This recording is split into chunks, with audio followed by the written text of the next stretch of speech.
జార్ఖండ్ లో ఘోర ప్రమాదం చోటు చేసుకుంది. రోగిని తరలిస్తున్న ఎయిర్ అంబులెన్స్ కూలింది. కాలిన గాయాలతో విషమ పరిస్థితిలో ఉన్న రోగిని చికిత్స కోసం ఢిల్లీకి తరలించేందుకు జార్ఖండ్ రాజధాని రాంచీ నుంచి బయలుదేరిన ఎయిర్ అంబులెన్స్ కుప్పకూలిపోయింది. ఈ ప్రమాదంలో అందులో ఉన్న 7 ప్రాణాలు కోల్పోయారు. రాత్రి 7:11 బయలుదేరి 7:34 ఏటీసీతో సంబంధాలు కోల్పోయిన కాసేపటికి ఈ ఘోరం జరిగింది. Red bird Airways private limited కి చెందిన బీచ్ క్రాఫ్ట్ C-90 విమానం రాత్రి 10 గంటలకు ఢిల్లీ చేరుకోవాల్సి ఉంది. చికిత్స కోసం 41 ఏళ్ల సంజయ్ కుమార్ ను ఢిల్లీకి తరలిస్తుండగా ఈ ప్రమాదం చోటు చేసుకుంది. ఎయిర్ అంబులెన్స్ లో రోగితో పాటు ఒక వైద్యుడు, ఒక పారామెడికల్ ఉద్యోగి, 2 సహాయకులు, 2 పైలట్లు ఉన్నారు. వీరంతా ప్రాణాలు కోల్పోయినట్లు పోలీసులు వెల్లడించారు.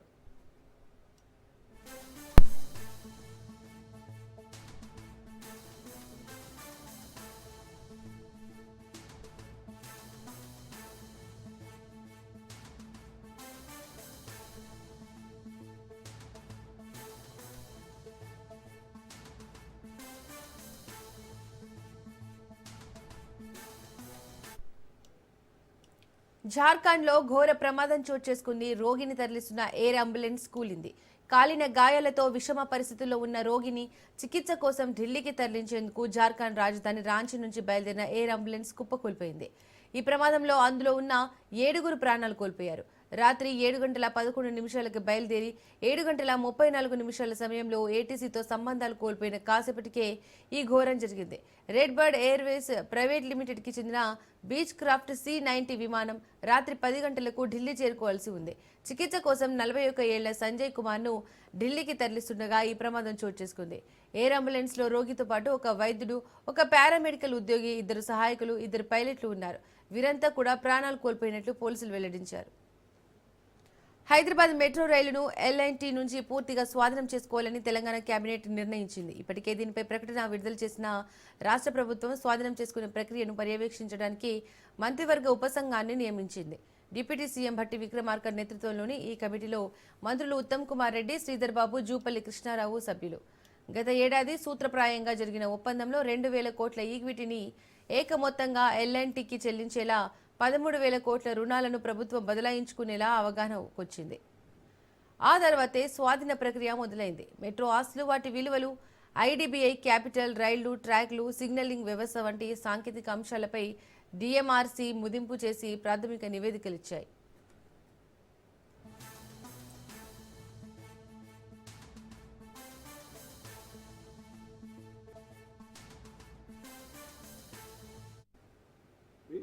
ఏడు 7,56,000 మంది ఉన్నారు.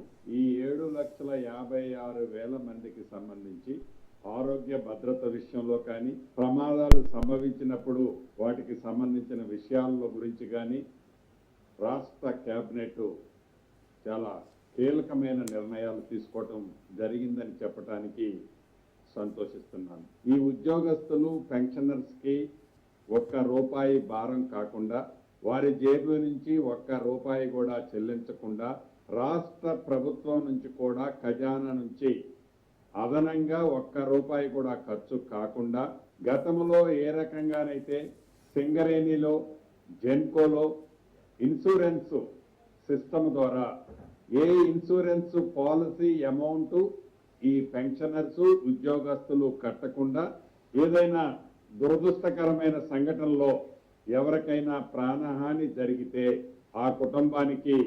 ₹1,25,00,000 వచ్చే విధంగా పాలసీని ఇచ్చే కార్యక్రమంతో పాటు 60 సంవత్సరాల లోపు ఏ ఉద్యోగస్తుడైనా సహజ మరణంతో చనిపోయినా వారికి రెగ్యులర్ బెనిఫిట్స్ తో పాటు అదనంగా ₹10 లక్షల వచ్చే స్కీమ్ ని రాష్ట్ర ప్రభుత్వం ఈ రాబోయే 2-3 రోజుల నుంచి అడాప్ట్ చేసే కార్యక్రమం ఒకటి సుదీర్ఘంగా చర్చించిన తర్వాత ఈ నిర్ణయం తీసుకోవటం జరిగింది. దీన్ని రాష్ట్రంలో ఉండే ఉద్యోగస్తులకి, పెన్షనర్స్కి శుభవార్తగా తెలియజేస్తున్నాం. ఉద్యోగస్తులు, పెన్షనర్స్ కలిపి 7,50,000. కామారెడ్డిలో కాంగ్రెస్, బీజేపీ నేతల మధ్య వివాదం ముదిరింది. పట్టణంలోని డిగ్రీ కళాశాల భూముల వ్యవహారంపై ఇరు పార్టీల నేతలు పరస్పరం ఆరోపణలు చేసుకుంటున్నారు.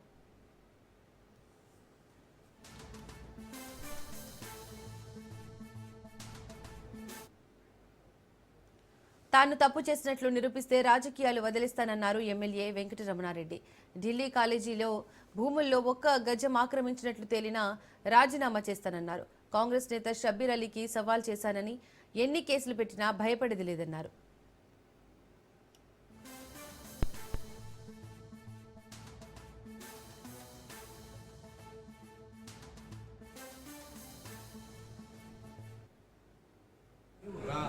దమ్ముంటే నువ్వు రావాలి కానీ ఆ శివనూరులో పోయి అక్కడే ఫామ్ హౌస్లో ఉండి నువ్వు రాకుండా మాట్లాడితే కుదరదు. నీ కుక్కలు ఎన్ని ఒరినా ముఖ్యంగా ముగ్గురు బాగా ఒరుతున్నారు. ఆ ముగ్గురు సంగతి తర్వాత చూస్తా కానీ ఇవాళ నోటికి వచ్చినట్టు మాట్లాడితే భాష రాక కాదు, నాకు మాట్లాడరాక కాదు, కానీ ఉండాలనే కారణంతో ఇంకా ఓపిక పడుతుంది. నీతిగా నిజాయితీగా మేమున్నాం. అది తప్పు జరగలేదు. ప్రూవ్ చేయాల్సిన బాధ్యత ప్రభుత్వానికి ఉంది, అధికారులకు ఉంది. ప్రభుత్వం వాళ్ళదే, అధికారులు వాళ్ళే. వారు నిజాలు తేల్చాలి కానీ అపోజిషన్లో ఉన్నంతగా మాట్లాడితే ఎట్లా? ప్రభుత్వంలో ఉండి నీకెంతసేపు తెలుసుకోవాలంటే, కానీ రాజకీయం చేస్తున్నాం అనేది అర్థమవుతుంది. ప్రజలేం పిచ్చోళ్ళు కాదు, ప్రజలకు అన్నీ అర్థమవుతుంది. రెచ్చగొట్ట వ్యాఖ్యలు చేస్తున్నారు, దాడులు చేయండి నేను చూసుకుంటా అని చెప్తున్నారు. అవును, దాడులు చేస్తారు. నోటికి బుద్ధి చెప్పిన నోటి దురుసున్నోడి మీద దాడి జరుగుతుందని చెప్పి నేను గౌరవంగా మాట్లాడితేనే ప్రత్యక్ష దాడి జరుగుతుంది. చెప్పులతో కొడతాం, పండబెట్టి దొక్కుతాం, మిమ్మల్ని ఇట్లా చేస్తాం అట్లా చేస్తామని మాట్లాడుతున్నారు కదా. మరి దాని ఎట్లా? దానికి అర్థం కావట్లేదా? పోలీసులకు తెలియదా ఎవరు రెచ్చగొడుతున్నాడు, ఎవరు రెచ్చగొడుతున్నారు? కామారెడ్డి ఎమ్మెల్యే వెంకటరమణారెడ్డిని ఎంపీ డీకే అరుణ పరామర్శించారు. కామారెడ్డి నియోజకవర్గాన్ని ఎమ్మెల్యే వెంకటరమణారెడ్డి అన్ని రంగాల్లో అభివృద్ధిలోకి తీసుకొచ్చేందుకు కృషి చేస్తున్నారని డీకే అరుణ అన్నారు. అప్పటి సీఎం కేసీఆర్, ఇప్పటి సీఎం రేవంత్ ను ఓడించిన ఘనత వెంకటరమణారెడ్డిదని అన్నారు. కాంగ్రెస్ నాయకులు అభివృద్ధి, అధికార కార్యక్రమాల్లో ప్రోటోకాల్ పాటించకుండా అడ్డుకుంటున్నారని మండిపడ్డారు. 9 సార్లు పోటీ చేసి 2 సార్లు గెలిచిన షబ్బీర్ అలీ తప్పుడు ఆరోపణలు చేస్తున్నారని విమర్శించారు. తప్పు చేయలేదని మా ఎమ్మెల్యే వెంకటరమణారెడ్డి కలెక్టర్కు వచ్చారని అన్నారు. ఆరోపణలు చేయడం గొప్ప విషయం కాదు, చేసిన ఆరోపణలు నిరూపించాలన్నారు. బీజేపీ కేవీఆర్కు వెన్నంటే ఉంటుందన్నారు.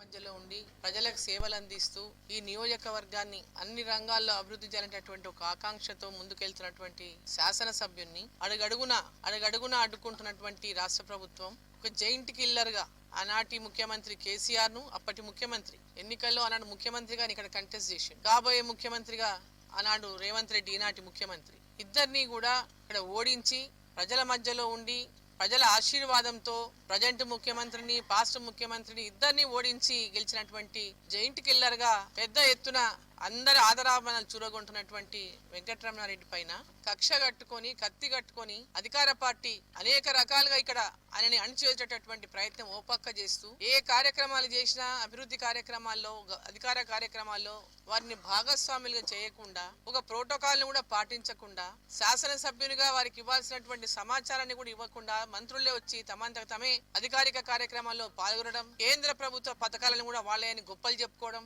ఈ రోజు అడుగడుగున అణిచివేసేటటువంటి విధంగా వారి పైన ఈ రాష్ట్ర ప్రభుత్వం పక్క కుట్రలు పన్నుతున్నది. రాష్ట్ర ముఖ్యమంత్రి ఒక పక్క కుట్రలు పన్నుతున్నాడు.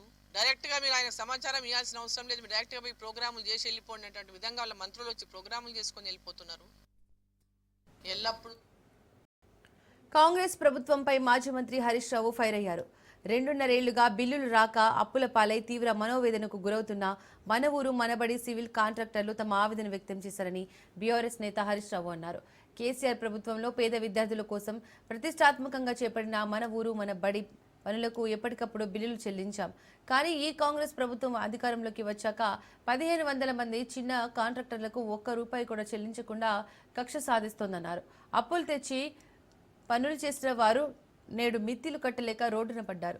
అప్పుల బాధతో ఇప్పటికే పలువురు ప్రాణాలు కోల్పోవడం అత్యంత బాధాకరం. చిన్న కాంట్రాక్టర్లకు పైసలు లేవంటున్న ప్రభుత్వం పెయింటింగ్, బెంచీలు సరఫరా చేసిన బడా కంపెనీలకు మాత్రం రాత్రికి రాత్రే 100 కోట్లు ఎలా విడుదల చేసింది? మీకు కమిషన్లు ఇవ్వరని ఈ చిన్న కాంట్రాక్టర్లను గాలికి వదిలేశారనా అని అన్నారు హరీష్ రావు.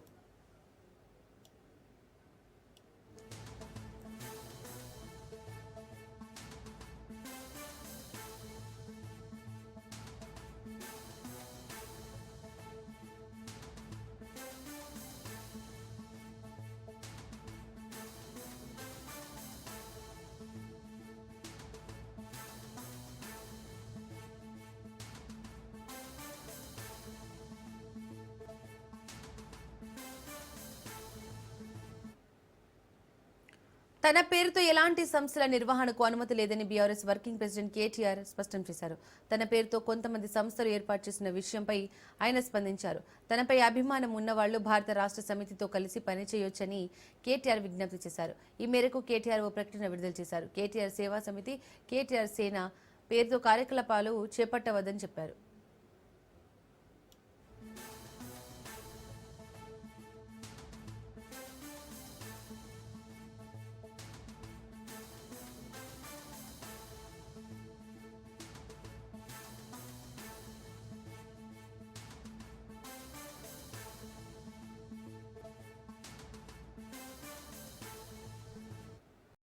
వైసీపీ అధినేత జగన్ నేటి నుంచి 2 రోజుల పాటు కడప జిల్లా పులివెందులలో పర్యటించనున్నారు. జగన్ ప్రజలను ప్రత్యక్షంగా కలుసుకుని సమస్యలు తెలుసుకున్నారు. జగన్ క్యాంప్ కార్యాలయంలో ప్రజా దర్బార్ నిర్వహించనున్నారు. రాత్రికి అక్కడి నివాసంలో బస చేస్తారు. ఈ నెల 25న పులివెందుల నివాసం నుంచి బయలుదేరి వేంపల్లి మండలం నందిపల్లి చేరుకుంటారు. అక్కడ నందీశ్వర ఆలయ విగ్రహ ప్రతిష్ఠ మహోత్సవాల సందర్భంగా జరిగే ప్రత్యేక పూజల్లో పాల్గొంటారు.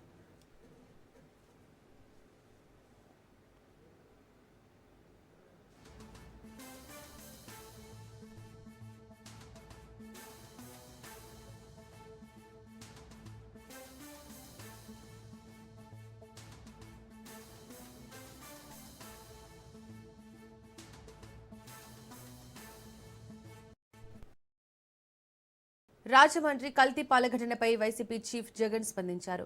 కల్తీ పాలు తాగి ఇప్పటికే 5గురు మృతి చెందారు. మరికొందరు తీవ్ర అస్వస్థతకు గురి కావడం విచారకరమన్నారు. ఆహార భద్రతపై నిర్లక్ష్యం కారణంగా ప్రజల ప్రాణాలకే ముప్పు ఏర్పడిందని తెలిపారు. ఈ ఘటనపై బాధ్యులపైన వారిపై కఠిన చర్యలు తీసుకుని భవిష్యత్తులో ఇటువంటి ఘటనలు పునరావృతం కాకుండా ప్రభుత్వం తక్షణ చర్యలు చేపట్టాలని డిమాండ్ చేశారు.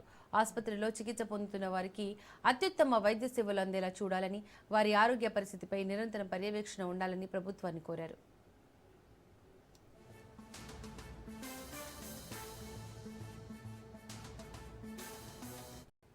చిట్ చాట్ లో మంత్రి నారా లోకేష్ కీలక వ్యాఖ్యలు చేశారు. ఇండియా ఫైనల్ కు వెళ్తే మ్యాచ్ చూడడానికి వెళ్తానని, ఒకవేళ జగన్ వస్తానంటే ఆయనను కూడా తీసుకెళ్తానన్నారు మంత్రి లోకేష్. ఇందాపూర్లో హెరిటేజ్ కు ఎలాంటి సంబంధం లేదన్నారు. పన్నీర్ చీజ్ తయారీలో మాత్రమే కలిసి పనిచేస్తున్నాయన్నారు మంత్రి లోకేష్. సీనియర్ నేత బొత్సకు కో పార్ట్నర్ కు కో మ్యానుఫ్యాక్చరింగ్ కు తేడా తెలియడం లేదన్నారు.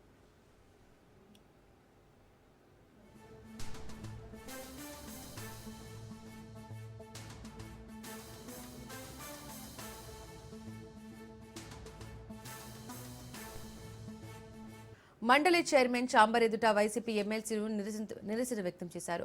శాసన మండలి పోడియం దగ్గర రికార్డైన ఫుటేజ్ కోసం ఎమ్మెల్సీలు ఆందోళన చేపట్టారు. శుక్రవారం ఫుటేజ్ ఇవ్వాలని వైసీపీ ఎమ్మెల్సీలు నినాదాలు చేశారు.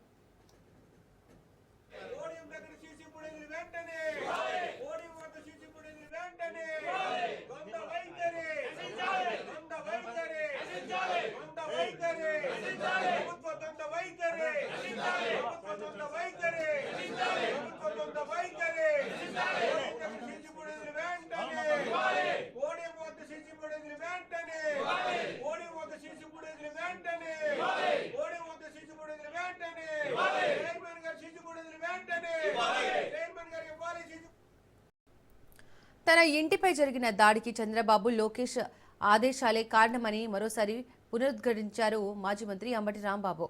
సాయంత్రం 5 నుంచి రాత్రి 12 గంటల వరకు తన ఇంటిపై దాడి జరుగుతున్నా పోలీసులు పట్టించుకోలేదని, ఇది చంద్రబాబు, లోకేష్ల కుట్ర కాదా అని ప్రశ్నించారు.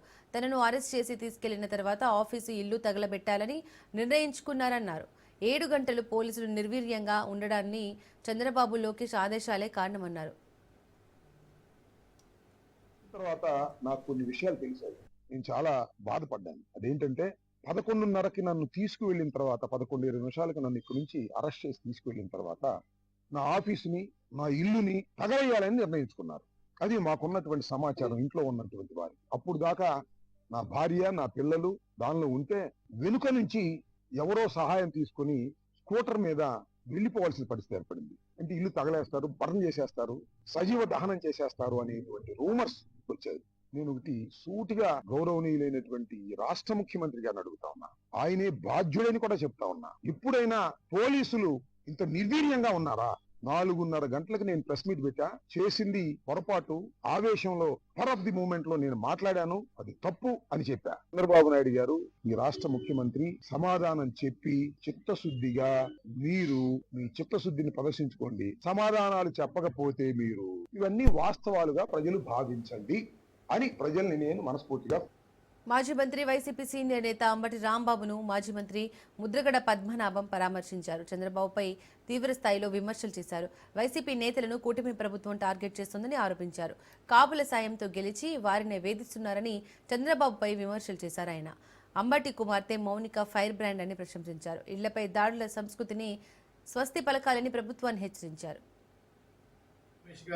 ఇల్లు చూశానండి. మీ యొక్క పాలనలో ఈ విధంగా మాజీ మంత్రుల ఇళ్ల మీద పెట్రోల్ బాంబులు వేసి దహనకాండ చేయటం మీ దృష్టిలో తప్ప రైటా అన్నది మీరు ఆలోచించుకోవాలా. కానీ చాలా బాధాకర విషయం, దేశంలో ఇటువంటి పాలన, ఇటువంటి అరాచకం, ఇటువంటి ఇళ్ల మీద దాడి చేయటం మాజీ మంత్రుల ఇళ్ల మీద అన్నది చూడలేదండి, వినలేదు. మీకు ఎందుకు ఈ రకమైన పాలన చేయాలని అనిపిస్తా ఉందని అడుగుతా ఉన్నాను. మిమ్మల్ని 84 నుంచి చూశాను.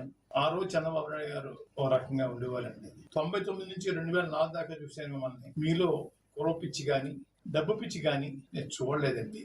ఎవరి మీద అటాక్ చేయడం చూడలేదండి. చాలా దగ్గరగా చూశాను మిమ్మల్ని. దానికి భిన్నంగా ఇప్పుడు మీ పాలన ఉందండి.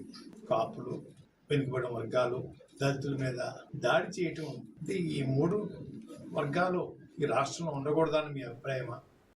కూటమి ప్రభుత్వంపై మాజీ మంత్రి కాకాని గోవర్ధన్ రెడ్డి ఆగ్రహం వ్యక్తం చేశారు. కూటమి సర్కార్ అధికారంలోకి రాగానే రాయలసీమ లిఫ్ట్ ఇరిగేషన్ ఆగిపోయిందన్నారు. రాయలసీమ లిఫ్ట్ ఇరిగేషన్ సీమతో పాటు జిల్లాకు వరప్రదాయని అని కాకాని గోవర్ధన్ రెడ్డి అన్నారు. జగన్ సీఎంగా ఉన్నప్పుడు రాయలసీమ లిఫ్ట్ ఇరిగేషన్ కు శ్రీకారం చుట్టారని అన్నారు. రాబోయే రోజుల్లో రైతులతో కలిసి లిఫ్ట్ ఇరిగేషన్ కోసం ఉద్యమించబోతున్నామన్నారు. రాయలసీమ లిఫ్ట్ ఇరిగేషన్ ద్వారా సీమ ప్రాంతంతో పాటు నెల్లూరు జిల్లాకు కూడా చాలా ప్రధానమైనటువంటి అవసరం ఉంది. నెల్లూరు జిల్లా రైతాంగానికి కూడా సీమ లిఫ్ట్ ఇరిగేషన్ అనేటువంటిది ఒక వరప్రదాయం లాంటి. అటువంటి పరిస్థితుల్లో ఏదైతే జగన్మోహన్ రెడ్డి గారు తెలంగాణ ప్రభుత్వం రోజుకి 8 టీఎంసీల నీరు తోడుకుని వెళ్తుంది 800 అడుగుల దిగువ భాగం నుంచి శ్రీశైలం జలాశయంలో మన ప్రాంతానికి సంబంధించినటువంటి రైతాంగానికి అన్యాయం జరుగుతుంది కాబట్టి రోజుకి ఒక 3 టీఎంసీల చొప్పున నీరు తోడుకునేటువంటి అవకాశం కల్పించాలనేటువంటి లక్ష్యంతో 3,825 కోట్లతో ఈ రాయలసీమ లిఫ్ట్ ఇరిగేషన్ పథకానికి జగన్మోహన్ రెడ్డి గారు ముఖ్యమంత్రిగా దానికి శ్రీకారం చుట్టడం జరిగింది. ఆ తర్వాత ఆయన ప్రభుత్వం ఆగిపోయింది, కొత్త ప్రభుత్వం ఏర్పడింది, కూటమి ప్రభుత్వం. అర్ధాంతరంగా పనులు కూడా నిలిచిపోయాయి. అనేక సందర్భాల్లో రైతులకు కానీ నాయకులకు కానీ జగన్మోహన్ రెడ్డి గారు కూడా సందేహాలు లేవనెత్తడం జరిగింది. చివరికి తెలంగాణ అసెంబ్లీ సాక్షిగా తెలంగాణ ముఖ్యమంత్రిగా ఉన్నటువంటి